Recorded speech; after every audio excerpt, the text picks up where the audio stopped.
You are not just going to find out how many Nigerian buns you can get from 1 kg of flour. You are also going to find out how to make a very yummy, extra delicious, milky Nigerian buns, a kind that you've not had before. You can see the ingredients on the screen. Half cup of condensed milk, 1 cup of evaporated milk. You can use evaporated milk or any milk you have around. Half teaspoon of salt, 2 tablespoons of sugar. I use 2 tablespoons of sugar because evaporated milk has sugar. I added cinnamon and butterscotch flavor. The combination of these two flavors are heavenly. Now I'm going to put the ingredients and the measurement in the description box. After mixing all my wet ingredients together alongside with my flavors, I'm going to go on now to add 1 tablespoon of baking powder to my flour and also add 150 grams of butter. Then go on now to add my wet ingredients to my dry ingredients. Now, so many persons have asked me, what kind of tablespoon do you use? I use the big size tablespoon, which is 15 mils. If your tablespoon is not the big size, use 1.5 tablespoon. But if yours is the big size, 1 tablespoon is enough. As long as your baking powder is active, you do not have any problem at all. I'm going to go on now to add in my wet ingredients into my dry ingredients. This buns recipe was heavenly. The taste is amazing. See, you can add this to your kids' lunch box and they will love it. Their lunch boxes, they will not want to eat biscuits or any other snacks. The milk flavor, in fact, you can even go on now to add milk flavor if you're in Nigeria, you can add milk flavor. You are just going to take your buns to another level with this flavor combination, guys. So I just went on now to add in more water because the quantity of milk I added obviously could not get my batter together.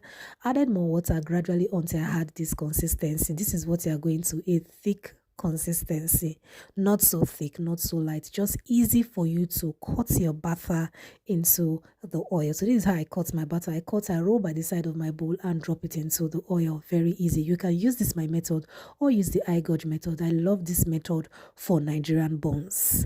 So now my oil is fairly hot. When I mean hot, the temperature you should be looking out for is the kind of temperature used in making your Nigeria and using making fried plantain or fried yam. That kind of temperature is perfect for your Nigerian buns. You fry on medium heat, consistently medium heat, not high heat. If not, your buns will get burnt and it won't look nice at all. Once I'm done cutting my buns into the oil, I'm just going to stir continuously until I have a deep golden brown look.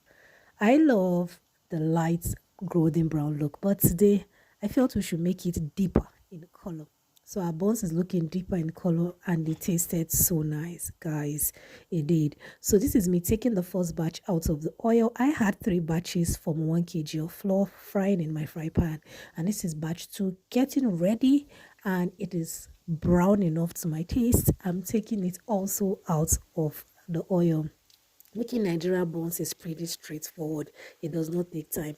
But the right amount of ingredients and your measurements is one key for you to get the perfect Nigerian buns. You wouldn't want to add too much of baking powder. If you add too much of baking powder, it will become out dripping with oil. If you add too little, your buns will be hard. So you just have to know the right amount of ingredients you need for your various quantity of Nigerian buns. And I have a video like that on my channel. If you don't know now. It will be of great help to you. So our buns is ready. Look at it. It was so much. Guys, you know I told you at the beginning of this video that we're going to find out how many buns we got from 1 kg of flour. In fact, I had to discipline myself not to eat these buns because I said I want to count everything. So this is me counting: 3, 5, 6, 7, 8, 9, 10, 11, 12, 13, 14, 15, 16, 17, 18, 19, 20, 21, 22, 23, 24, 25, 26, 27, 28, 29, 30, 31, 32, 33, 34, 35. My bowl is filled up already. 36, 37, 38, 39, 40, 41, 42, 43, 44,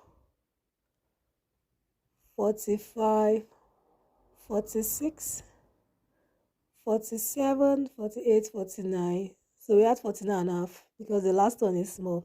So you can say 1 kg of flour will give you 48 to 50 pieces of buns, normal size buns. If they're even smaller, you will have more.